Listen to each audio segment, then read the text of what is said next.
sobat pemilih, dimanapun Anda berada, di Jawa Timur, di Bali, di Lombok, dan dimanapun, khususnya di daerah Batu dan Malang Raya, ketemu lagi dengan saya. Kebetulan di sini saya komisioner KPU Kota Batu, Ketua Divisi Sosdiklik Parmas dan SDM, yang kali ini akan membahas sedikit banyak pengalaman dari salah satu orang spesial di Kota Batu. Kenapa spesial? Nanti kita akan dengar spesialnya itu kayak opo ya. Artinya nanti akan banyak bahasan menarik yang akan kita bahas di sini terkait pengalaman-pengalaman suka duka selama pilkada kemarin.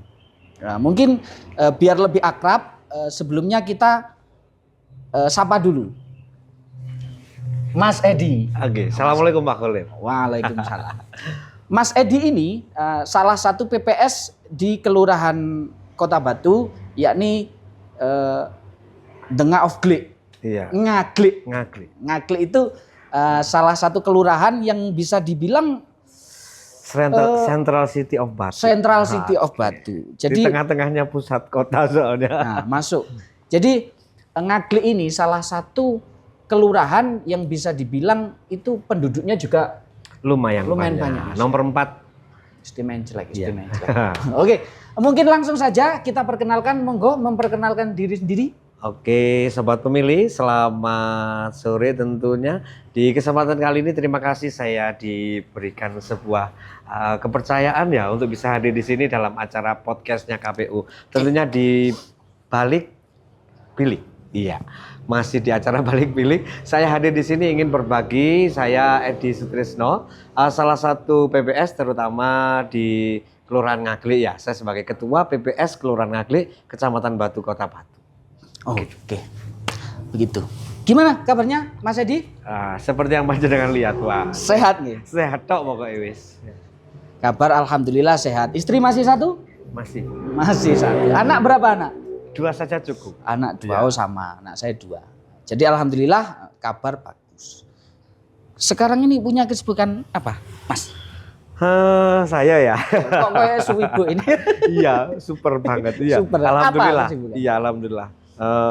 Selain sebagai KPU itu kan sebenarnya ya sebelum jadi KPU sampai jadi di KPU itu kan sebenarnya saya sudah punya aktivitas ya. Opo iki? Pak Khalil lupa. Saya kan itu ngajari arek di sekolahan. Oh iya, sebagai seorang pendidik ya, alhamdulillah di tahun 2022 kemarin sempat dipercaya menjadi ASN. Nah, akhirnya ya wis meskipun jadi ASN tetap menjadi penyelenggara KPU. Kalau ditanya kesibukannya sekarang pakai.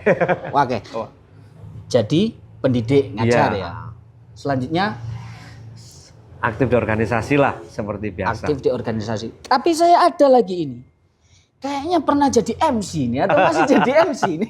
Ya masih. Kalau jadi gini, Mas Edi ini kebetulan dulu saya secara nggak sengaja pernah lihat Elektron dan kebetulan beliau ini jadi MC.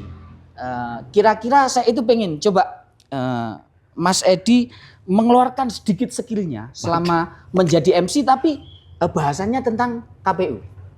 Ketika ada acara KPU, Mas Edi ini jadi MC, tapi dibikin seperti waktu elektronan.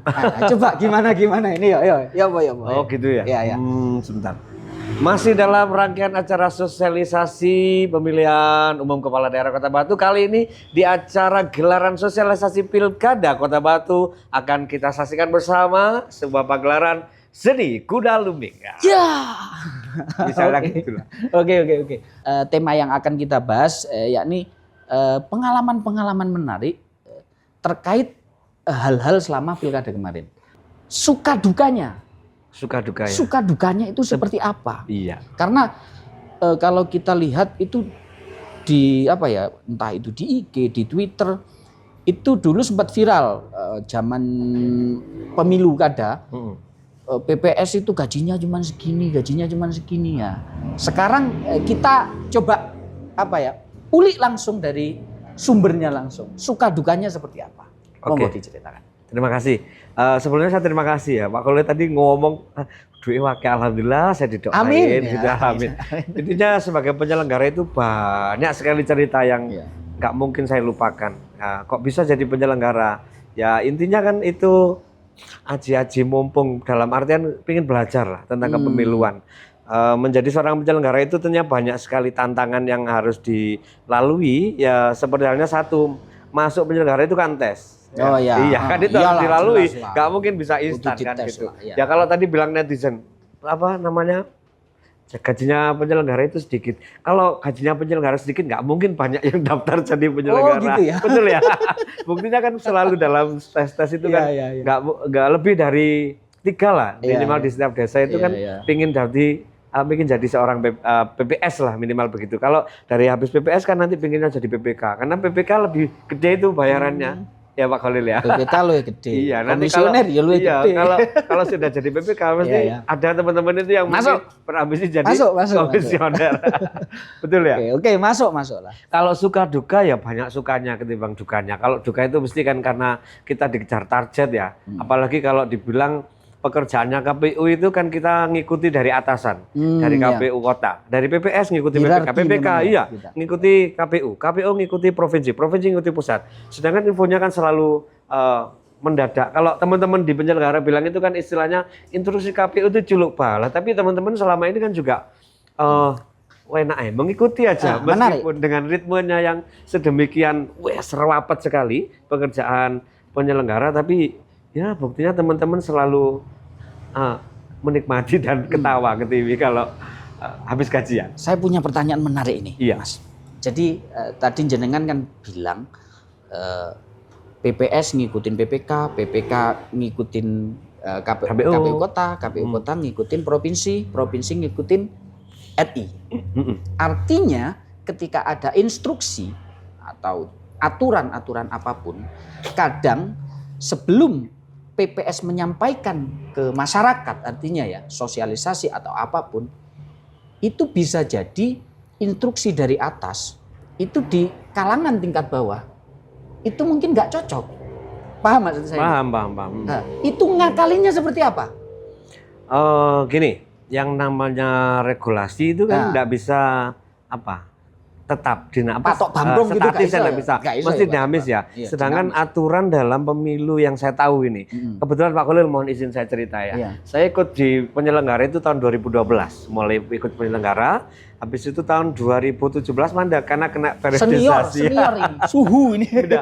Senior banget jadi. Dari 2012 ikut regulasi itu selalu berubah dan ini berkembang kan, nggak mungkin aturan itu tetap. Nah, kadang ada orang-orang itu di tingkat bawah itu bilang gini, dan nggak ngene loh, ini kan sekarang beda. Nah itu dibutuhkan sebuah trik, terutama ini saya selaku ketua PPSG, ini kolaborasi sama 2 teman saya yang ada di desa atau kelurahan, itu mesti harus bisa bagaimana cara menyampaikan itu biar masyarakat konco-konco terutama konco-konco di KPPS, karena kita gini, kita enggak banyak bersinggungan langsung dengan masyarakat yang pemilih, tapi lebih banyak kepada penyelenggara yang di bawah. Meskipun juga endingnya nanti akan berimbas pada pemilih itu sendiri sebagai mitra layanan kita. Tapi yang paling banyak koordinasi kan kita dengan KPPS. Nah, KPPS itu pun juga sama. Ada yang sudah pernah, ada yang senior, ada yang bahkan yang baru banget, yang butuh ngajari. Tapi tinggal bagaimana kita mengkomunikasikan itu supaya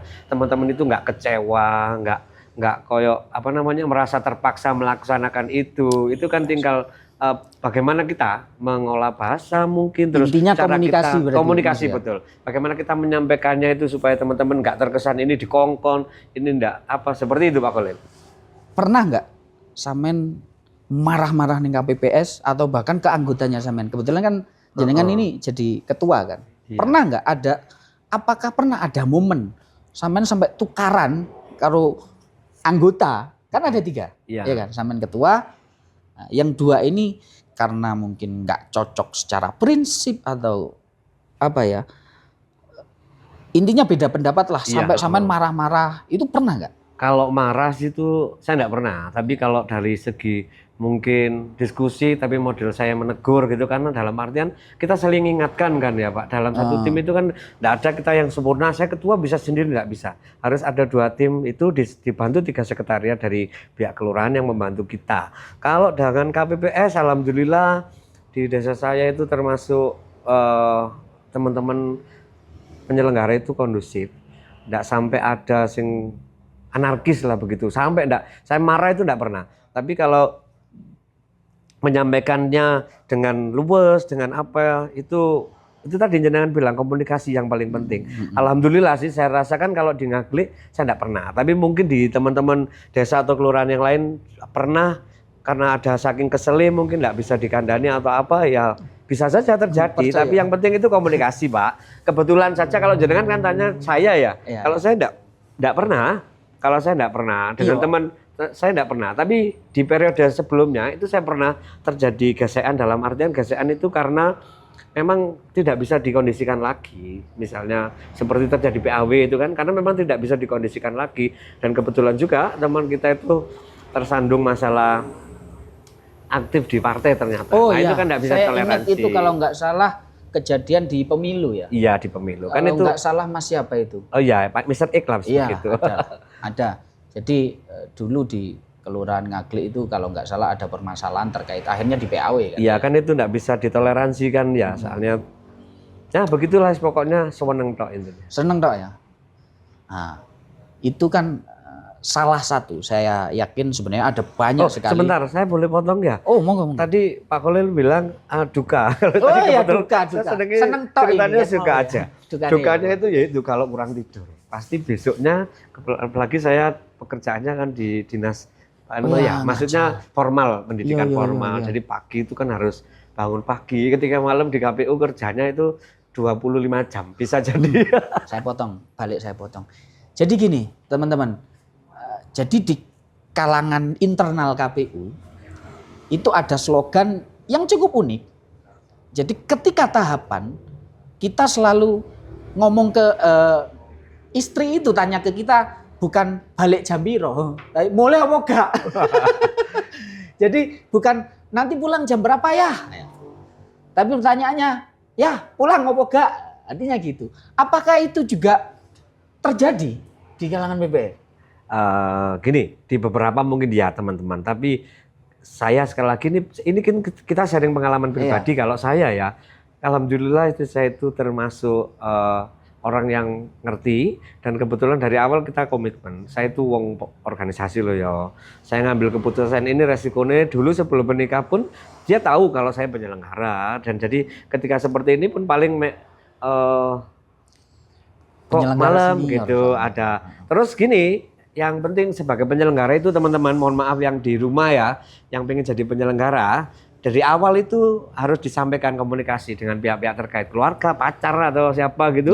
Itu minimal harus tahu konsekuensinya kalau masuk penyelenggara. Dan yang paling penting itu kesadaran diri kita sebagai penyelenggara. Saya penyelenggara ya, ada quality time khusus. Misalnya ini tahapan rapat banget ya, tapi saya harus bisa menyempatkan waktu bareng 1 hari atau 1 jam, 2 jam keluar sama anak istri, itu wajib. Setidaknya jemput anak sekolah lah ya. Enggak. Maksudnya kalau jemput anak sekolah mah kewajiban itu. Enggak, maksudnya yang kita 1 jam atau 2 jam keluar, quality makan time bareng, ya makan bareng atau diajak keluar, itu minimal bisa menjadi penyembuh istri, pacar yang mungkin sakit hati kalau kita tinggal terus. Saya sendiri jadi ketika tahapan kemarin Mas, itu malah curcol ya.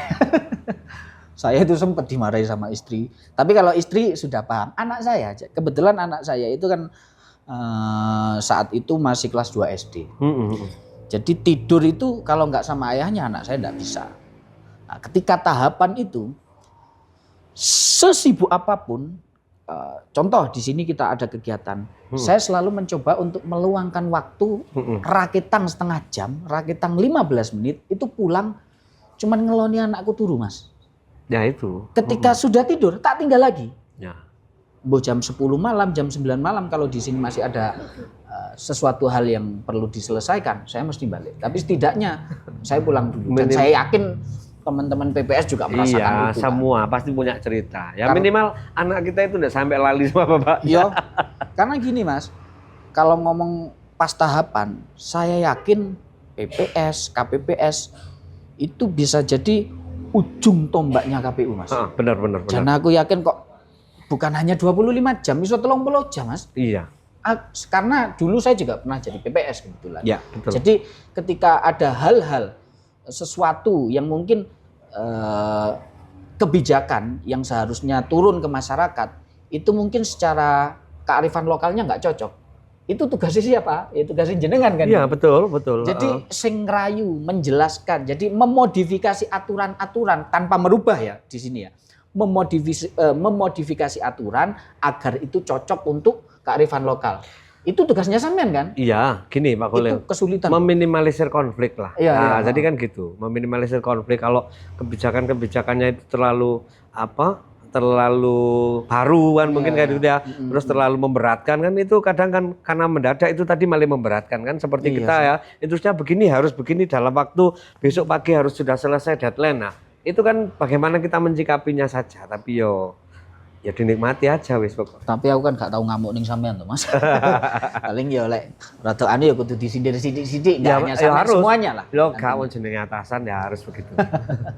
Enggak artinya ini sebenarnya kalau kita cerita sedetail mungkin rong dino gak mari Mas.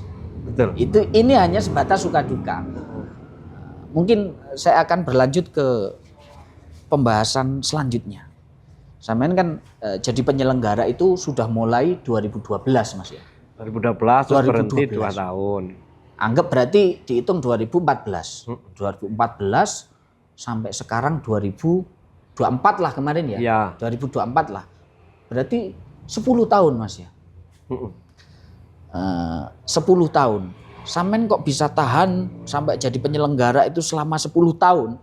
Itu kan pasti ada sesuatu hal positif yang sampean dapat. Nah, saya pengen dengar. Mungkin ini buat pengalaman teman-teman sobat pemilih lah ya. Manfaatnya itu apa aja sih? Jadi kan ketika kita melakukan sesuatu, itu kan pasti ada manfaat yang kita dapatkan. Sehingga kayak awake dhewe gitu. Jadi penyelenggara walaupun gaji nggak seberapa lah ya kan. Tapi kenapa kok kita pengen terus? Berarti ada manfaat besar yang kita dapatkan. Nah itu manfaatnya apa aja sih? Kalau manfaat tidak bisa dipungkiri Pak Kolil, itu pasti yang nomor satu kan cuan tambah, koneksi tambah. Cuan, koneksi. Iya, otomatis. Iya, cuan koneksi. Cuan koneksi. Pengalaman pasti itu ya, pengalaman, ilmu tentang kepemiluan. Tapi kalau saya yang paling utama ya, itu adalah gini, saya itu kenal banyak orang. Terus manfaat buat orang-orang di sekeliling. Karena kan gini, ketika kita jadi PPS itu orang yang paling dekat dengan masyarakat. Karena kan kita punya KPPS. Ya kalau teman PPK nggak punya KPPS. Teman-teman PPK punyanya PPS. Kalau saya punya KPPS yang jumlahnya waktu itu banyak. Ya, bisa 100 lebih. Itu kita kenal semuanya. Terus dengan berbagai ceritanya masing-masing, dengan dinamikanya, dengan konflik-konflik yang ada di bawah-bawah. Di RT RW kan beda-beda, Pak. Nah, itu seneng koncone temannya banyak. Otomatis kita dikenal banyak orang, apalagi kita membawa efek manfaat buat teman-teman, buat pemerintah desa terutama ya, desa kelurahan kan kita dikenal juga dengan berbagai, minimal jadi tokoh masyarakat lah, jadi seperti itu. Selain itu juga kalau di pendidik ya, kebetulan saya sempat ngajar SMP itu 17 tahun Pak. 17 tahun? Iya, itu ilmu-ilmu dari KPU itu bisa saya terapkan menjadi sebuah pendidikan demokrasi buat anak didik. Pemilihan OSIS. Pemilihan OSIS itu merupakan bentuk pembelajaran demokrasi dari tingkat yang sederhana di sekolah, SMP, SMA. SMP ya? Iya, SMP, kebetulan saya SMP. Itu kan pendidikan demokrasi, pemilihan OSIS. Ya, kan kita pinjam alat di sini, Pak. Oh, masuk. Iya, itu manfaatnya dari anggota KPU enak. Sampai saya bilang gini, oh lah, jadi bang KPU nyeli apa enak. Ya itu manfaatnya. Jadi pembelajaran demokrasi bisa kita tularkan. Apalagi ketua PPK saya itu juga satu lembaga dengan saya. Mas Faisal itu ya? Teman-teman penyelenggara di desa lain itu juga ada yang satu lembaga. Minimal ilmu yang kita dapatkan menjadi penyelenggara itu bisa manfaat buat anak didik. Yang kedua, saya itu pernah juga sama Pak Lurah itu diamanai buat jadi ketua panitia pemilihan RT RW model serentak. Jadi sama kayak pemilu gitu, ada panitianya. Iya. Kemarin dibentuk. Batu itu memang sempat ada pemilihan ada beberapa desa kelurahan. Kasih bocoran ini Mas ya. Jadi saya kemarin itu nggak mencalonkan diri, nggak apa. Tiba-tiba warga di kampung saya itu minta foto KTP ya kan. Tak tanya buat apa? Buat pemilihan RW gitu. Aku Mas, moro-moro dipilih jadi RW Mas. Tapi karena aturan akhirnya kan saya nggak bersedia. Ya. Jadi itu mungkin saya juga sedikit cerita. Salah satu manfaatnya saya ini di Batu pendatang, asli saya Banyuwangi. Saya hidup di Batu itu sekitar di atas 10 tahun lah, di bawah 15 tahunan lah. Jadi saya pendatang aja bisa jadi RW Mas. Gara-gara apa? Dulu waktu saya jadi PPS kita itu aktif dengan warga. Artinya komunikasi saya dengan warga itu baik sampai akhirnya tanpa saya mencalonkan diri saya jadi RW Mas. Tapi saya nggak mau. Iya. Itu ya enggak boleh double jabatan Iya, ya. manfaatnya Karena itu juga banyak sekali. beban tugas Iya, yang iya, panjenengan ampun di komisioner itu juga lumayan berat. Iya. Manfaatnya. Mm. Kan sekarang aktif di organisasi Mas. Manfaat untuk organisasi apa? Ya banyak. Kalau di organisasi kan minimal kita itu ya satu, di organisasi itu ikut ngurip-nguripi lah. Teman-teman itu juga ada sedekah buat organisasi kita yang membesarkan kita. Terus di organisasi kita bisa, kalau saat ini loh ya Pak, Iya. minimal itu kita bisa mengkader. Saya sadar diri, teman-teman yang seusia saya, usianya teman-teman di BPK itu kan pada usianya hampir mendekati 40 kan ya. Iya. Jadi sepuh ya Mas. paling enggak janganlah 40 belum. Nanti minimal di periode pemilu 5 tahun lagi Iya. itu kita harus punya kader. Harus punya kader, harus punya penerus-penerus penyelenggara atau pahlawan demokrasi yang bisa kita siapkan mulai hari ini. Jadi minimal kita ngasih kelebihan-kelebihan buat teman-teman. Kilo relek jadi penyelenggara itu manfaatnya begini, enaknya begini, enaknya begini. Jadi itu bentuk apa ya? Kita saat ini setelah jadi penyelenggara itu lapo wae. Jadi ya itu mengedukasi buat teman-teman minimal satu circle, satu organisasi. Kita edukasi enak jadi penyelenggara itu. Artinya jadi yang saya tangkap itu mungkin seperti ini. Artinya dengan pengalaman yang pernah jenengan dapat lah selama berpuluh-puluh tahun itu ya. Walaupun 10 tahun kan berpuluh-puluh tahun itu.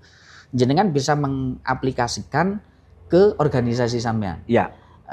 Jadi ilmu yang sampean dapatkan selama jadi penyelenggara, sampean terjemahkan ke organisasi sehingga ketika nanti pemilu atau pilkada lagi, jenengan itu sudah tahu, oh ini bakat-bakat mana yang bisa jadi pejuang demokrasi lah bahasanya. Iya. Ya tidak hanya di demokrat, tidak hanya di organisasi saja Pak Kholil. Di kampung, di kelurahan pun sama kan, ketika kita habis jadi penyelenggara mesti kan kita jadi kenal sama Pak Lurah tuh, jadi aktif di kegiatan kelurahan, kegiatan desa, kegiatan kampungnya kita sendiri. Dengan Karang Taruna mungkin dengan pemuda di kampung itu kita bisa metakan, oh anak ini loh kayaknya ini potensial lah, ini. Nanti kita bisa persuasif untuk diajak lah, next. Masa jabatan sampean kemarin itu habis di bulan apa? Saya habis di bulan Februari kalau enggak Maret ya. Lupa saya. Iya. Maret kalau nggak salah. Iya, Maret. Ya wes antara tanggal itu. Ya, sekitar itulah Maret. Kira-kira sampean ada nggak kesan apa ya sing nggak bakal sampean lupa dengan sesama teman PPS atau PPK? Mbok sampean gelut, mbok sampean apa ya? Artinya sebutan aja jenenge nggak apa-apa wes ya. Bolo dhewe ya kan? Enggak. Nggak, pernah ada nggak momen-momen jadi yang berkesan, artinya berkesan itu mbok iku sampean gelut marang apian ya kan?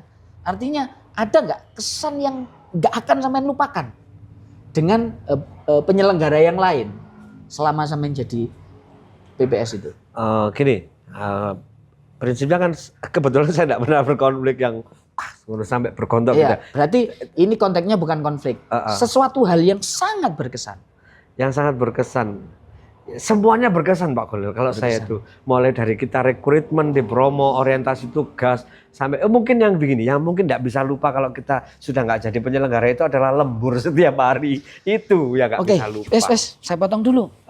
Jadi gini teman-teman, ini sebenarnya obrolan itu masih banyak. Kalau kita sambung satu video bisa 2 jam nih. Iya. Gini aja, mungkin buat teman-teman pemilih yang masih menikmati obrolan kita, ya Mas Edi ya. Siap. Jadi obrolan kita itu obrolan ngopi. Saya yakin teman-teman yang pernah menjadi penyelenggara akan merasa, sing diomong nih Mas Edi mau betul ya. Oh yang diomong nih Mas Kholil mau ya betul ya. Itu saya yakin teman-teman masih menunggu lanjutan dari obrolan kita. Mungkin untuk obrolan kali ini kita bikin sesi ini selesai. Selanjutnya kita bertemu di sesi selanjutnya. Salam untuk kita semua. Dari Balik Bilik Kota Batu, saya ucapkan selamat sampai jumpa. Iya, gini KPU melayani. KPU melayani. Siap. Dadah.